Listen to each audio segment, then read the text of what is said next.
and welcome back to the Golf Intervention Podcast. On today's episode, we're going to discuss where you stand with your game currently, how to know what to work on, and what you should do now that it's in the middle of the season, where you put your energy. And you know, Coach Rob Fales, I was thinking about that because I've had a bunch of lessons actually today, which is kind of strange for me, where it was actually first-time students back to back. Oh, nice. Yeah, that's fun. I just got my 19-year pin at the Country Club of Virginia, so I've been here for a long time, although it's a big membership.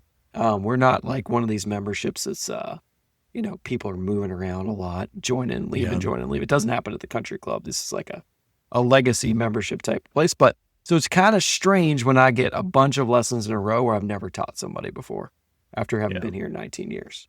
And so that just happened to happen today. And so kind of like through this lens, I was like seeing and having these conversations about, hey, let's talk about who you are as a player. Tell me what do you, so I'm on this journey as they're trying to hop on their train, so to speak. Like you're on the golf journey. You might not know where the train's going, but I'm supposed to be the conductor and I'm jumping on the moving train with you. That's kind of like what it is. Isn't that what you feel like sometimes? Yeah, absolutely. And so it's like, oh, hey, tell me, like I always say this, I'm like, hey, what's the scoop? Just tell me what's the deal? Why are you here? What are we doing?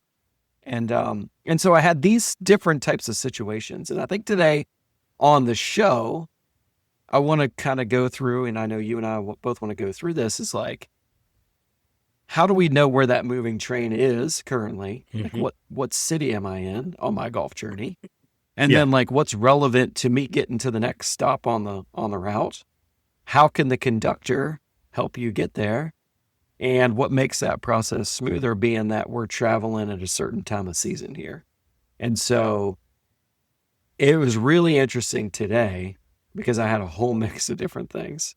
I had one guy that like literally plays, kind of recently retired, so he goes to Florida and he's here and he just plays constantly, right? Like all year round, all the time. And he was struggling with a few things, 15 handicap. Then I had like a really good athlete, younger guy, back problems, big time from golf. Didn't know why. He's been doing PT. He took lessons from other golf pros. I had never met him before.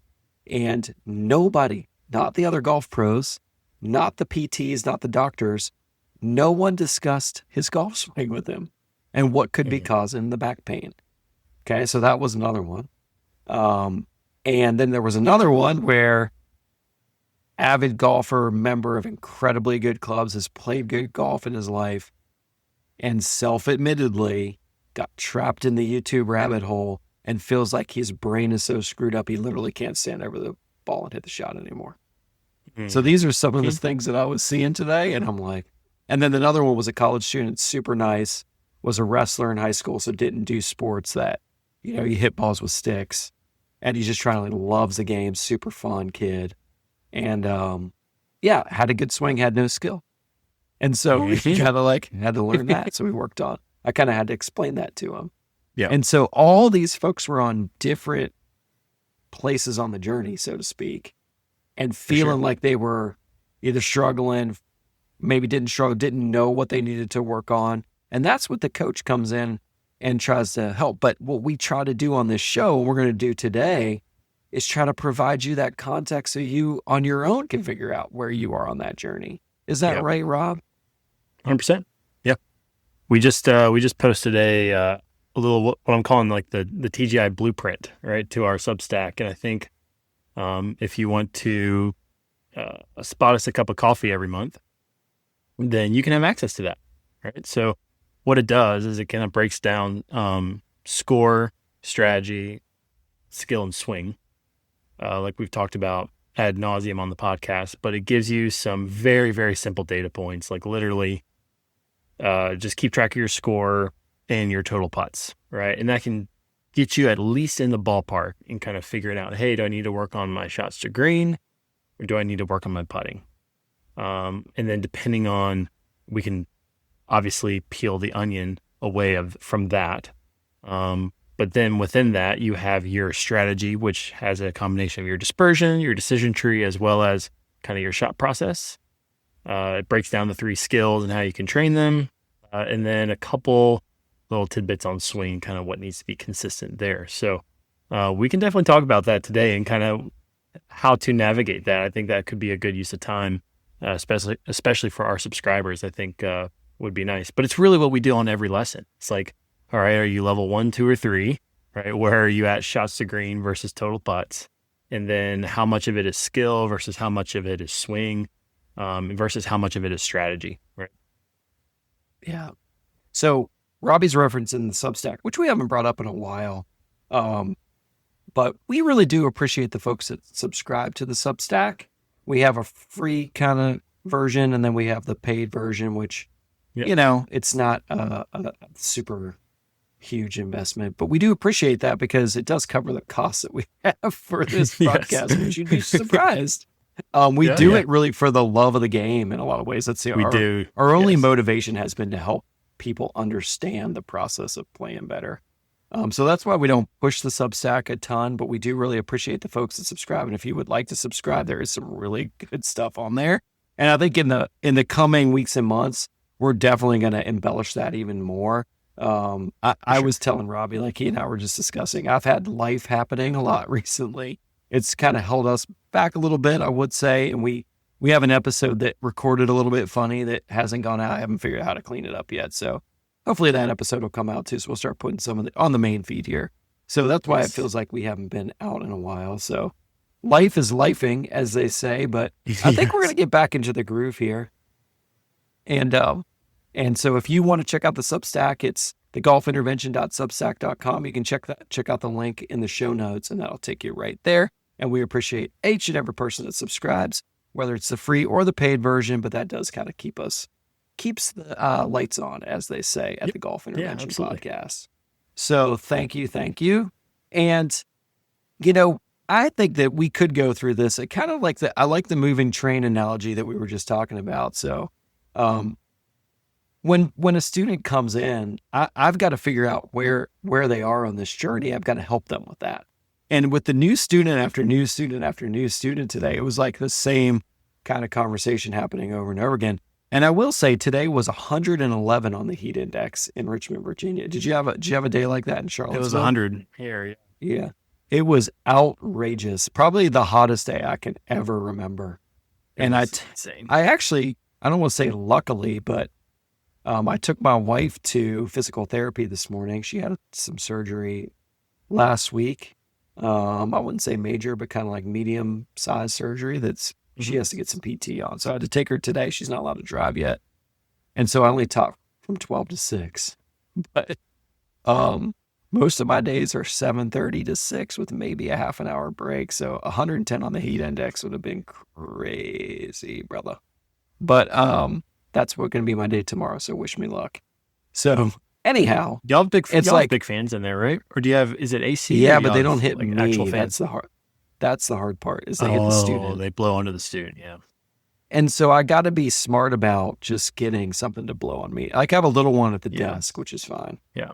But I'm usually not at the desk, so I just kind of pop it. I was fine today. It was all good. So anyway, like as people are coming in, we're trying to hop on that train and figure out where they are. If it's a reoccurring student, we have a good sense of where they are. But what we do in that first lesson, and what you should do as a listener, is trying to think about where you stand on that right now. And so we go through this kind of on the Golf Intervention. We kind of put you into 3 groups of players. Level 1 player, which is kind of like beginner golfer, someone that's not keeping score yet, all the way to maybe like bogey golfer, 20-ish handicap, kind of shooting in the 90s kind of score. And then level 2 is like where we turn this corner and we start seeing some different things in our game. And that takes us all the way down to like kind of like scoring 76, like scratch golfer-ish. And then that turns a corner in the data set as well for scratch or better. And then tour players live on their own island. We don't even really count them because they're like level 4. they're level 4. Yeah. They're just not human, as we say. So we call it, these things matter. And I think putting the context around who you are as a player is what helps us learn and grow, because we got to know where we need to start, right? We just need to know when I'm jumping on that train with them, I got to know where we are. Where are we right now? And so, Rob, what are the things that you what can the listener learn from how we assess the student, to kind of say like, okay, like here's my scoring, that's fine. But what does that tell me? What does that tell me about who I am and what I'm kind of currently dealing with in my game? Because one of the guys today, like I was telling you, he plays all year round and he's like getting better. He was a 25 a couple years ago handicap. Now he's down to like a 15. And he's telling me these things and I'm like, no. Like I know exactly what you need to work on. And here's why. And he's like, kind of like, I would say he's kind of a type A, but he's like very excited. He's excited to learn and grow. I'm like, listen, we already know what you need to work on. And he's like, really? I said, let me ask you these questions about your game. And as soon as I started describing his game, he's like, how did you know that? I'm like, it's in the data, brother. It's in the data. Yeah. So you fit in the bell curve. That's why. Okay. So what can the listener learn about that sort of data set, where I stand, so they can say, okay, here's where I am. And these are the things, this is kind of generally what I know I need to do in the moment. Not every little detail, because we're not going through that today. If you want to know that, like you could go back to our early episodes. What I'm saying is like from the scores and then putting into the context that we're in the season right now too. Yes. How does that little chart maybe that you made help us understand like where I am and what I need to work on in the moment? I guess if they're there for a lesson, they decide they need to work on something. For sure. Right. Yeah. And I think the first thing that we would like to discuss with golfers is that we make decisions based off of trends or like not just a one-off occurrence, right? So I think the biggest error golfers make is they play around in golf. They don't really track much, but they remember maybe like 3-putting the last hole or something like that. And they say, gosh, if I could only get better at putting, right? It's like, hold on a second. Like, do you know how many putts for your level you need to be per round? And over the last 3 to 4 or 5, I mean, Brian Bailey says 8 rounds. I'd say kind of 5-ish, 4 to 6-ish, somewhere in that range. If you can get about that many of just knowing, okay, what was my total score? What was my total putts, right? Am I in the ballpark, right? Because if your total putts are in the ballpark and you're not to that level, you need to get the ball from the tee box to the green faster, right?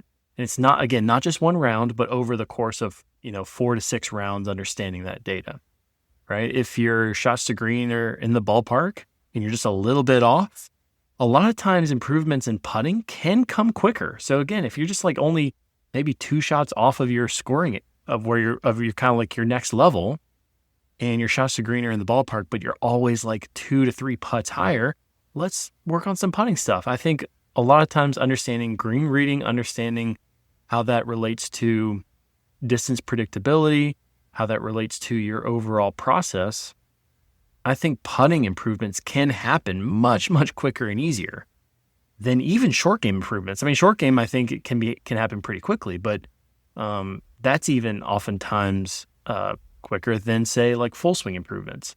And that's the trick. It's understanding that for many golfers, like where is your lowest hanging fruit, right? What's the greatest amount? What's the biggest difference in between where you are at and where you need to be, either from shots to green or from total putts?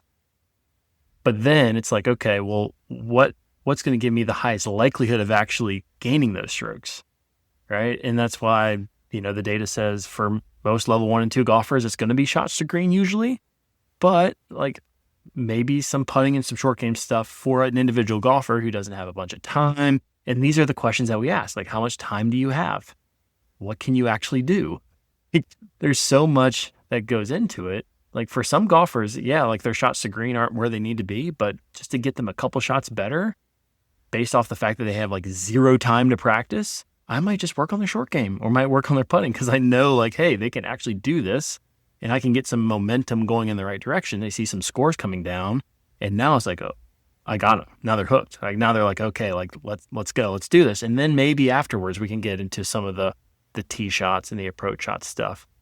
If I have somebody who's like yeah, I got a bunch of time, I'm super dedicated, and my shots to green is nowhere even close to where I want it, then you better believe like we're taking a look at some swing foundations, like things that need to be pretty consistent, which is the way we hold it, the way we stand, the general pattern, all right, and the rhythm of how we're swinging the golf club. We're taking a look and kind of checking those boxes. But if like a lot of that stuff is pretty consistent and we're especially in season, a lot of times we're just doing some little bit of skill stuff, ask them, hey, how did that feel different? And then just rolling with some temporary feels, right? Because again, we're in season where it's not like we're going to be making any sort of wholesale changes to geometry swing wise, especially. I'm a big fan of always like tweaking energy and time, right? So the rhythm stuff, if that's off, you always have permission, in my opinion, to clean that stuff up, because that goes into like the general freedom in which you're swinging the club. Like that we want to always kind of be consistent with. But like if the club's in a certain position midway season, or we call that geometry. Like if you looked at just the shape of the swing or a position of the golf club, that's a lot harder to change. It's way, way more beneficial, I think, in season to just make little skill tweaks, right? And that is, I think, Eric, you sent me a video from Lee Trevino, didn't you? And that's what Lee was talking about. Is like, you have to have, and I think what he was talking about was skill training there.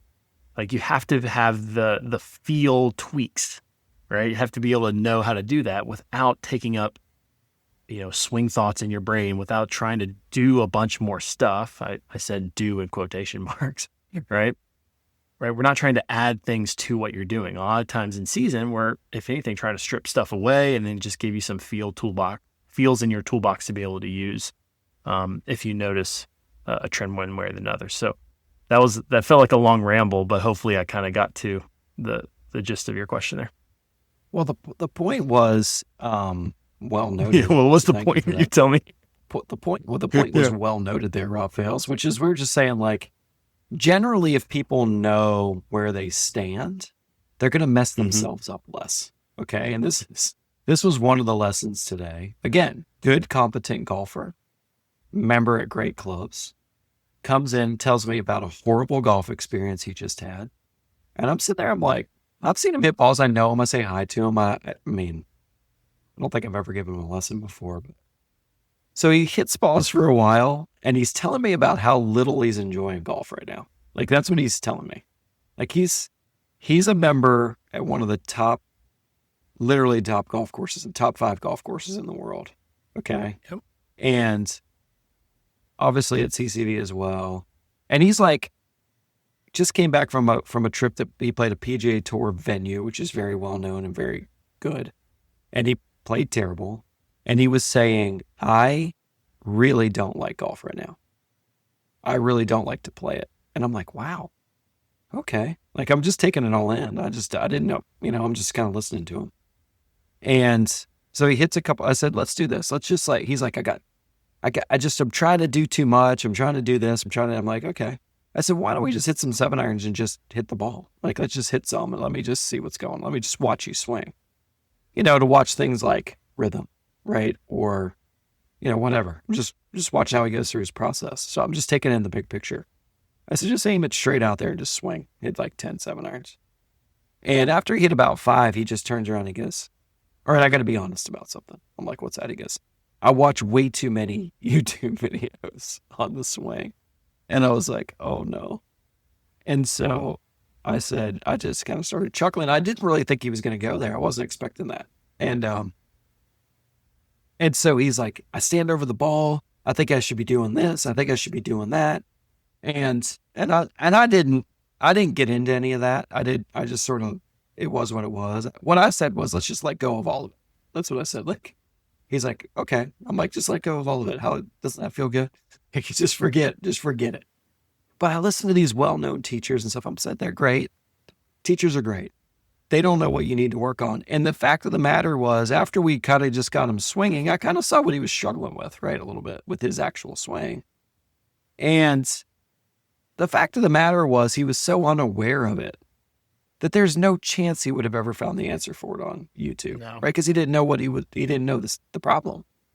So the point that I'm trying to make here, and I think that Robbie's trying to make here, is there's moments that when things aren't going well, then maybe you look for him. Maybe things are going well. Then we start looking for like, what's the next better thing to work on? Well, if it's data driven, like Robbie says, hey, I'm 2 putts around away from being a better player. Maybe I need to work on putting. Okay, great. So at least you know where you stand on the journey. And that's what we want you to do. We want you to be able to say, I know who I am as a player. I know what I need to work on. And I will tell you, I currently work with a tour player who knows exactly where she is all the time and what she needs to work on to make her score good. And she's that level 4 player.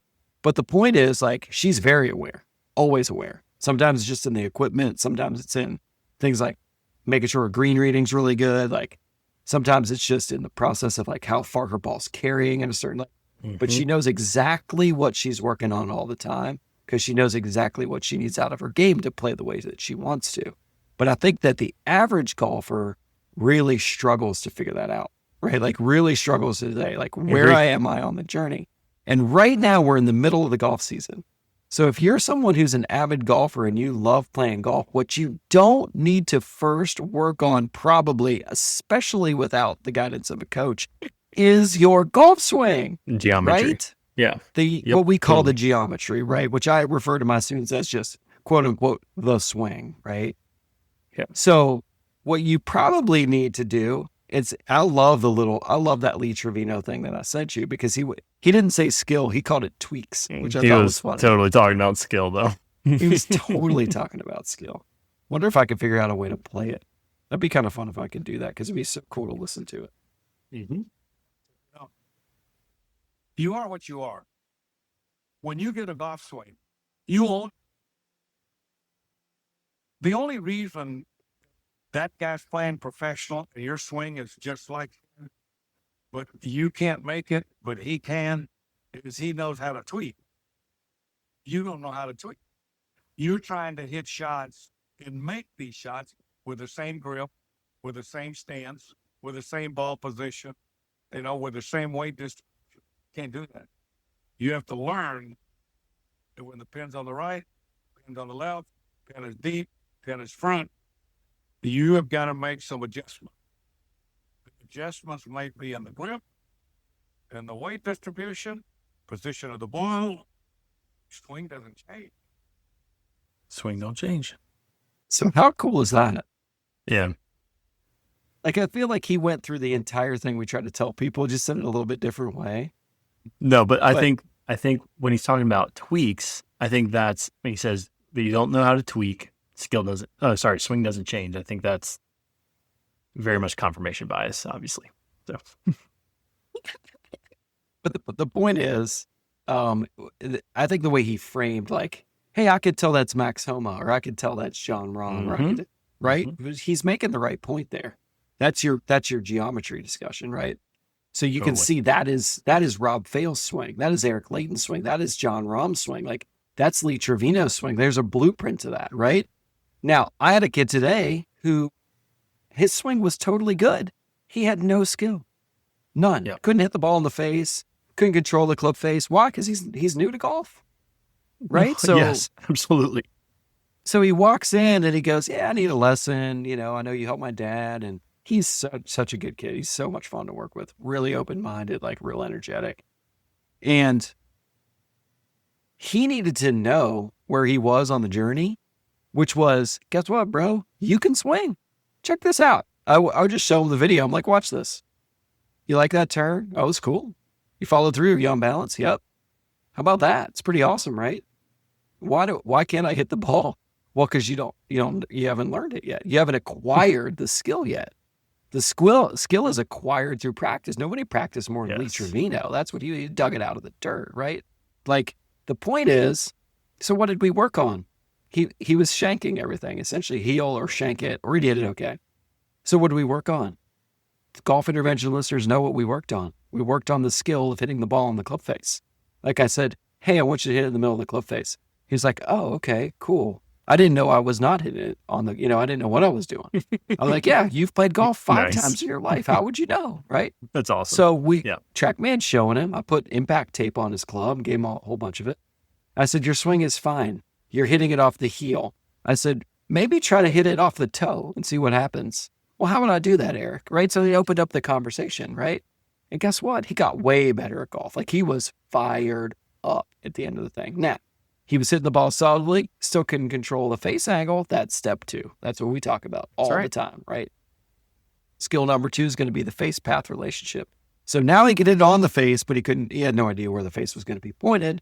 So I told him, because he knew that's what he needs to work on. I gave him a way to work on it. He's going to come back in a couple weeks. We're going to see where he is. We're to keep working on it, right?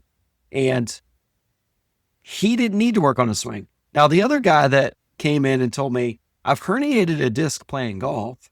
I could play right now, but I've taken 2 big times off with physical therapy and all the stuff in between. And I said, well, what about your swing? Have you worked on like figuring out why it's hurting your back? No. What about the physical therapist? Did they talk to you about that? No. How about who you were taking lessons from? Did they talk to you about that? No. I said, well, okay, I'm sorry you're not playing as well right now as you'd like to, but we have one goal, and that's to get you to understand how to swing with less pain and maybe in a way that's not going to hurt you. He's like, cool, let's do it. And guess what? We figured out in about 4 minutes. I mean, it was crazy. He was like, okay, little posture change. I mean, it wasn't that big of a deal. All of a sudden he could, and he was 6'6". So there, he had some considerations and setup. But at the end of the day, he's like, man, I just hit for an hour. I have no back pain. He's like, that hasn't happened in a long time. I'm like, That's okay, awesome. we worked on that in 4 minutes. You see what I'm saying? Like he's been 2 years, actually 4 years plus of struggling with back pain. And what did he need to work on? He needed to work on his swing, right? Like that was it. And that was the only, because number one reason you work on your swing, which we've talked about on this before, is to avoid pain or keep you, it's either hurting you or to avoid it from hurting you, right? Number one reason to work on your swing. Performance would be number 2. So, man, I don't know if I'm ranting. Am I ranting? I don't know. Lee Trevino got me fired that was up. fire. It was, yeah. But the point is, you could see the different processes that we worked through to just today. This was just today with me. Yeah. One lesson after the next, working on different aspects of what it was I need to do. And every single one of them hopefully walked out going, I know exactly where I am. And I know exactly the next thing I need to do to improve. And I know how to practice it. And I'm going to go work on it, right? I know the process. Yep. And I think that that's what we want you to listen. It's the whole point we have this show. Like, listen to me, listener. Listen to Rob Fails. Like, there's a time and a place for each one of these things to work on, right? And you just, if you can know and understand for yourself, that's great. If you're a coach that's listening to this and you haven't really thought about this process before, we hope this helps you out as well. And then obviously, go take a lesson if you need to help yourself along on the journey, but make sure that your coach is aware of where you are on the journey as well, because sometimes that context can get lost a little bit as well. So this is things that you can share with a personal trainer or a coach or a physical therapist or whoever. So anyway, I think that's the end of that rant as far as I know. Like, I think that's it. Anything you'd like to add to the conversation there? Maybe anything you want to add from the Substack diagram that you put out the other day? No, I think that mostly covers it. I think, yeah, I mean, if you have a chance to come see me, right, just to kind of talk through that. Again, I'm at Boar's Eye Resort in Charlottesville, Virginia. If you're a member of CCV, obviously go see Eric, and he can work you through it. But I've got it now to where it's in a little clipboard. I just print a bunch off, and usually I'm like after the lesson, kind of like just real quick, like boxing the areas that are relevant to that particular golfer. So everyone's blueprint does end up being a little bit different. But again, for level 1, your kind of your dispersion, your decision tree, all of that is going to be very much the same. Versus level 2, your dispersions and your decision trees are going to be pretty similar, and then level 3s, and then level 4s just off on an island somewhere. So we hope to get to we've kind of phased into some different parts of our new format of the show that we're trying to introduce, which is the things we see on the lesson too that we think can help people, general ideas, and a little bit of thought at the beginning about a discussion of whatever we think we can help, right? So like when you read the show title, you're going to see something about Lee Trevino or who knows, like, I don't know what it'll say, but it's going to be a discussion of like basically knowing and understanding where you are in season on your golf development and knowing what to work on next. Like I think that's kind of the idea we wanted to introduce. And then we wanted to go into sort of like level 1, 2, and 3 itself. Yeah. And talk about some things that would be very relevant to your development. So as a direct idea about level 1, 2, and 3 golfers, this is something that somebody asked me the other day, Robbie. So I hope this is okay to ask you. The dispersions, and I know you went through this on an interview that we did with another podcast called The Whole Story, which I think our interview is going to be coming out. We had a blast with these dudes. Like you got to check out their podcast is really fun. It's very eclectic. It's like an eclectic golf podcast in a lot of ways. They cover a lot of topics like golf architecture. They do talk about like PGA Tour. They're big fans of PGA Tour for sure. So they like to talk about that. And then they talk about their own games and their journey. So they brought us on to help them, I think, understand where they are in the journey, right? Because they've got a level 2 and a level 1 player for sure. Yeah. That both needed a little context on their golf. A little concept, journey. yeah. Concept. Anyway, they needed some help. Them brothers need some help. That's why they called us. So anyway, check out The Whole Story podcast. But you described for them the actual dispersion with the fingers on the full swing. Now, people are very aware of, I think, the putting finger with aim point, using right? aim Where point, people are holding up and they're essentially you're triangulating with your fingers where to aim. But there's also a way to use your hands and fingers to create a dispersion picture in the full swing. And would you be willing and able to kind of go through that a little bit for the level 1, 2, and 3 player? I think that would be. And now this is going to be on podcasts for most people listening to us, just on podcasts. So when Robbie's describing this, just think about what he's doing with his fingers. I'll do the best I can. And I have to be honest, I'm asking this question mostly for myself because I want to. Oh, nice. There we go. This is to me, this is something you haven't seen much of. Really, like, I know you said the LPGA Tour players are sort of catching on there. I definitely saw it's catching steam on LPGA. For sure. Yeah, I definitely sent you a picture of a PGA Tour player doing it, though. Yes, I can't remember who it was. An Asian guy, I think, if I remember correctly. I don't remember either. And so this is really super interesting. So could you kind of go through and fill the listener in on this a little bit? I think it's game changing, by the way. Yeah. Wait, hold on, Pia. I want to set the gravity of this. This might be the most important thing you hear on a podcast all day. So just be ready for this, okay? Be ready. Oh gosh. All right. Well, I'll try to do it justice. But understand first and foremost, like strategy is aiming a dispersion. So a lot of people have the belief that they can control, again, control in quotations, where the golf ball is going to go. And in reality, you can only predict where a collection of your shots are likely to go. All right. So that's the big difference. So a friend of the pod, Chris George, says, don't aim the one shot you think you can hit, aim the shot out of 100 that you're likely to hit, right? So that's a big difference, right, in that. So if you think about what a dispersion is, if you hit 100 shots, like Chris George said, you get this big scatter plot, right? And what you're trying to do is you're trying to not aim the entire dispersion, because if you even look at PGA Tour golfers, like, to aim the entire dispersion, your targets would be way too conservative, right? Especially if you're looking at the decision tree that we talk about. Like number 1 is being in play.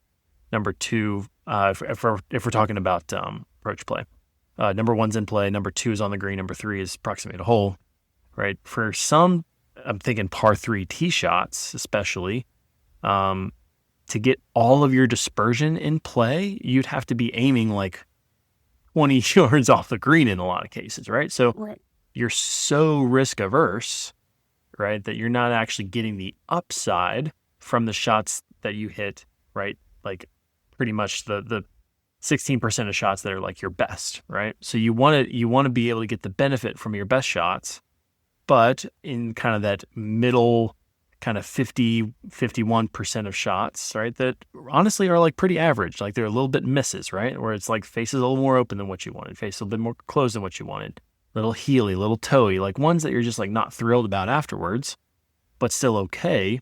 You want those to be in a place to where you can find them in play, again, on the green, number 2, and then obviously as close to the hole as you can, number 3. So your level of player, your level of skill, level 1, level 2, level 3, level 4, is highly, highly, highly correlated to that dispersion. So if you think about just holding your fingers up in front of your eyes, kind of extending your arms all the way out, a level 1 golfer is going to have roughly 5 fingers on either side of their center of dispersion. So if you hold up all 10 fingers, putting your thumbs right beside each other, hold the middle of your 2 thumbs right over the target, like this. Like this, Eric. There you go. Got it. Yep. Hold the middle of your 2 thumbs right over the target, and that from your edge of your pinky to the other edge of your pinky is going to be 67% of your shots. All right. So 67% would be our kind of our aspiration, our goal. All right. And if you want to make it easy, oftentimes I'll hold up my 10 fingers and I'll have someone take their little finger and their thumb, because oftentimes it's better just to hold up one hand, right? Just kind of split the thumb and the index finger out. Sorry, the thumb and the little finger out as far as you can and hold that out in front of you, right? You can even put the middle 3 fingers down if you want. So it kind of looks like hang 10, right? Mm-hmm. And you can aim the middle of that zone such that, again, from the left edge to the right edge is, again, in play number 1, on the green number 2 if you're hitting an approach shot. And then if you've got room on either side, still on the green, then you can slide this thing closer to the hole. You can look at the like the driver, like for driver that's on the sheet as well. But again, it's kind of like in play number 1, we're trying to get this thing as far down, as close to the green as we can, number 2.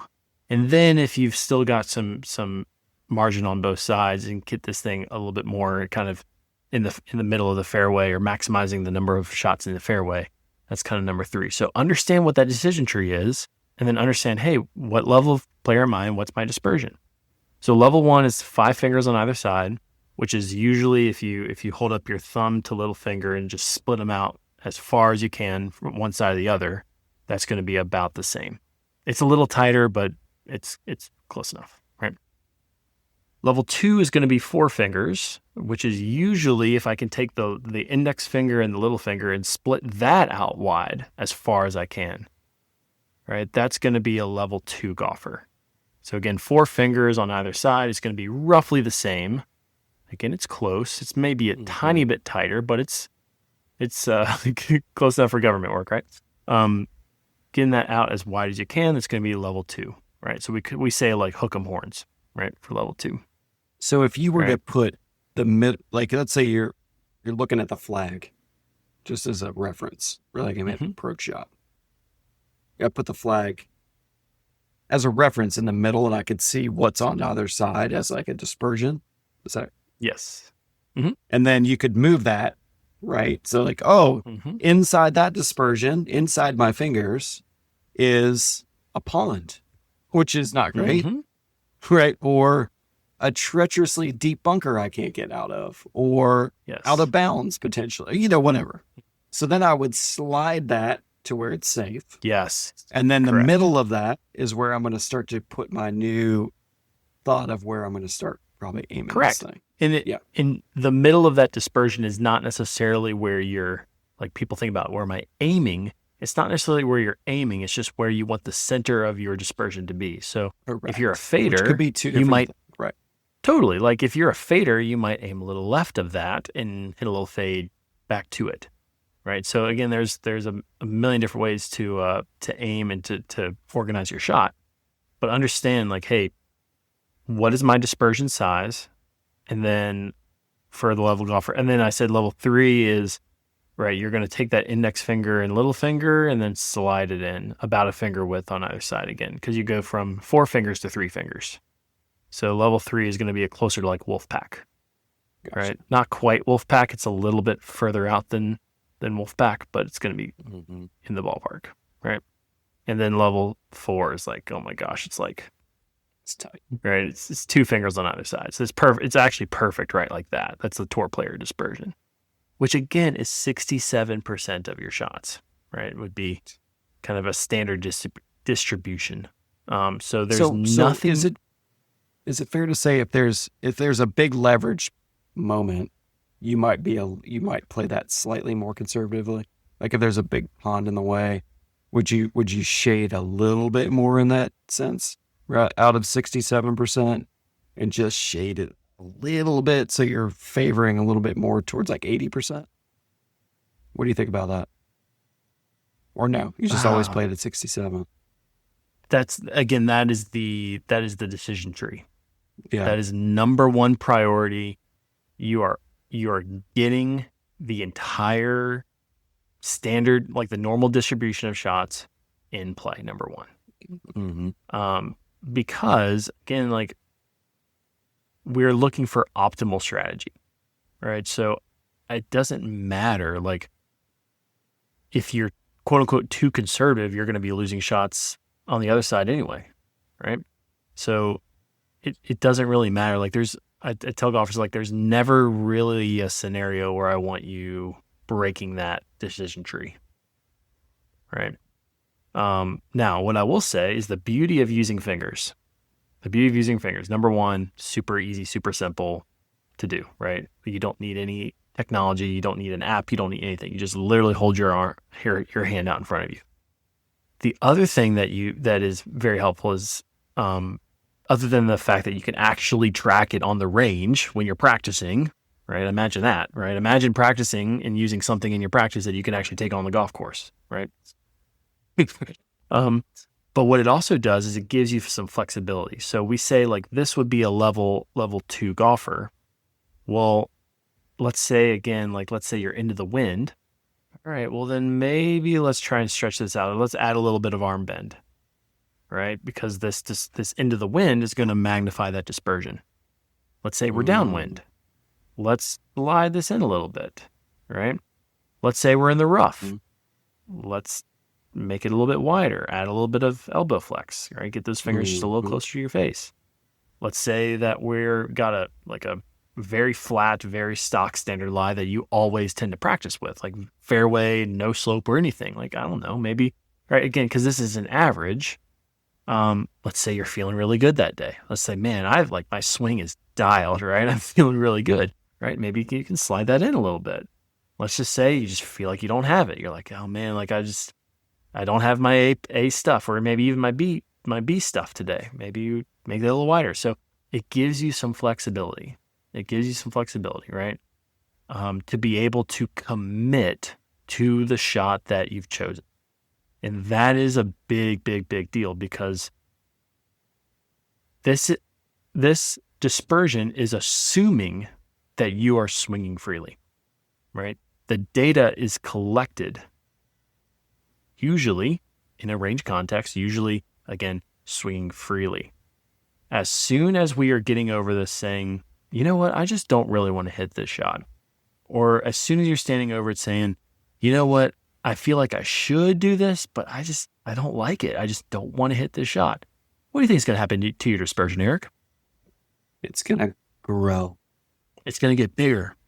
Big, right? Large. So what we say is we use this decision tree, and if you just feel like you're not in that space, then you got to like widen that thing out, right? Get that thing as wide as you need it to where like you're fine, like from one edge to the other, you're like, yeah, I can fully commit to what I'm doing there. And again, it's never just a right to left thing. It's a long to short thing as well. So understand that a 3-finger dispersion is 10%, right? So you can kind of do the math, right? Understand, hey, like if the pin is, let's say I'm 150 and there's a like water short, okay? So, but the pin's on 8. Well, then you know right away, right? You know, like, hey, I've got to be minimum 7 paces beyond that flag, right? Because I don't want to be within 15, right? I don't want to be within 10% of that penalty area. Right. right? And that's when you're going to change, like you'll get that number, and then you'll add or subtract wind or lie or slope or anything that you want to off of that. It's so brilliant for a lot of reasons.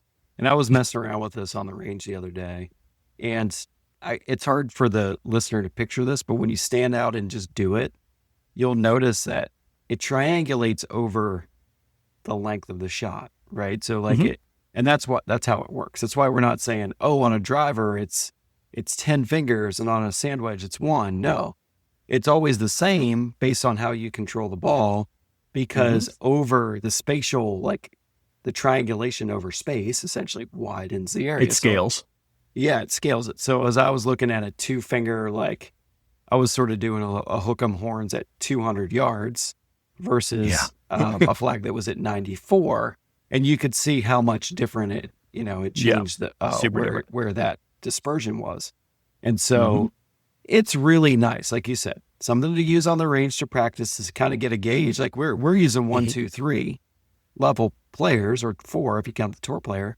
But you may be like, you might be a level 2 player that has a horrible short game, and you're a stick. Right? You might have a dispersion that's way tighter. It's a great standard point. Level 2, right? So, and that's what you learn if you come and see URI. We can look at you. We can again track your stats. You're going to see, right? You're going to see like, hey, like I'm actually hitting it to like a level 2 golfer, but I'm putting it to like not even a level 1. Like, oh, okay, all right. Maybe spend some time there, right? Because you might have a level 2 dispersion, but being only a level 1 player. So yeah, that's a great point. Thanks for. So we do this. We've been doing this for 10 years with TrackMan, right? Where you're trying to get a gauge on dispersion. Now, it's tricky because it's off a mat in a controlled environment in the same club over and over again. But This at least is just so sort of much get better than. Yeah. Oh my gosh! Like Yeah, you don't it's- like.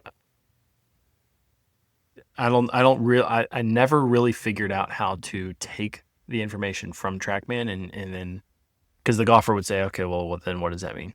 How do I use that?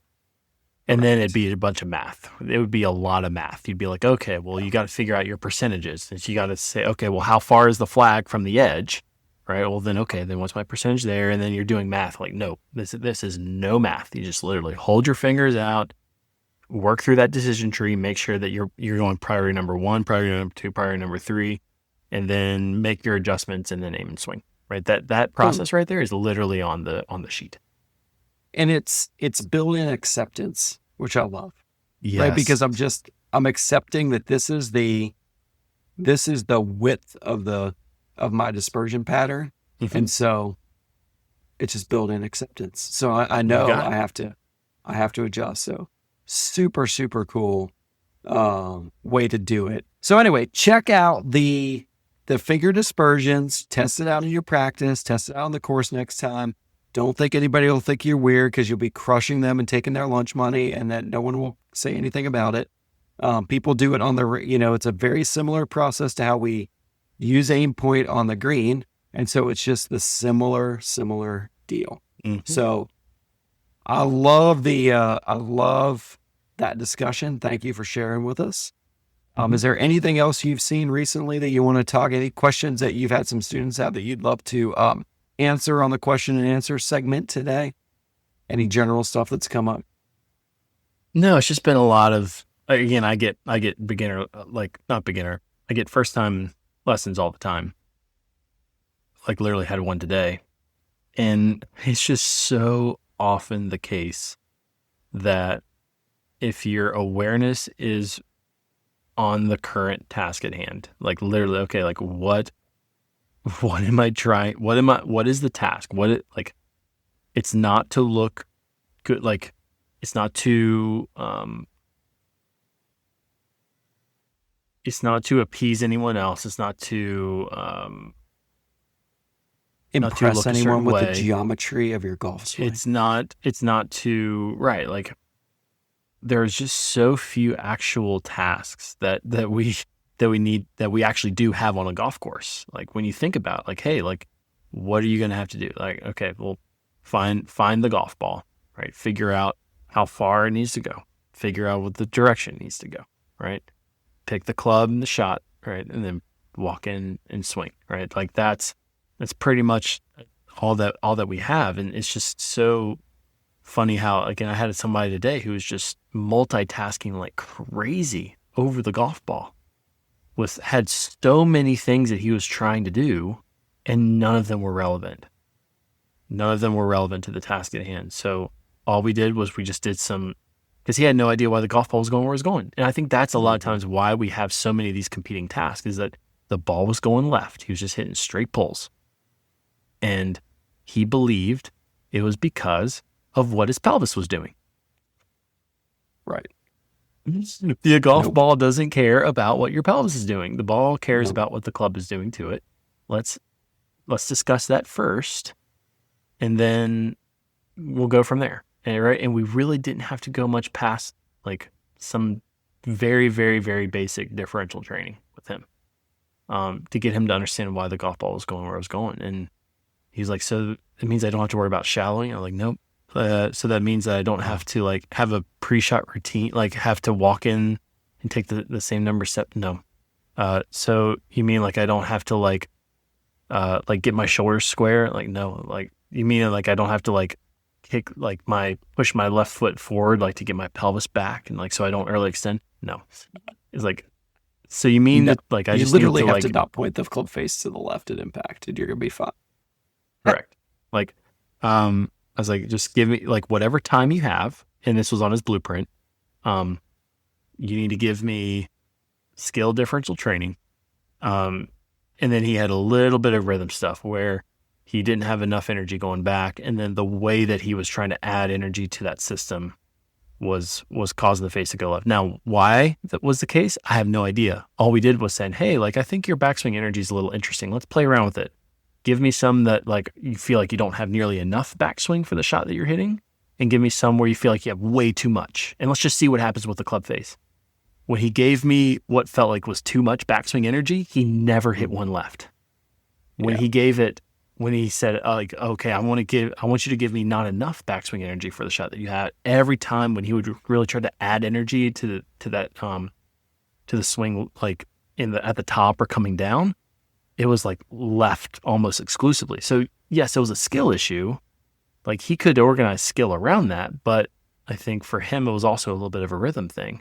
And I had no idea why. Like I didn't tell him, oh, it was because your left wrist was going into extension or your left forearm was prone. Like, no, it's just like for whatever reason, when you gave it less in the backswing, the thing that you were doing to speed it up was also causing that face to shut for you. Because I've seen it work the other way too. Like I've had people who don't give it enough backswing energy for the shot that they're hitting, and they're always like adding stuff late, and the face opens. I would say that's almost more common, right, from what I've seen. But again, it's like you can't assume. You just got to like, that's why so much of what we do is just like, hey, let's run the experiment. Let's just test this for like, that's my favorite kind of lesson, honestly. If I just have someone's like, hey, let's run an experiment for like 5 to 8 balls just to see what happens. And we're just going to work on either side of the spectrum and just see what happens.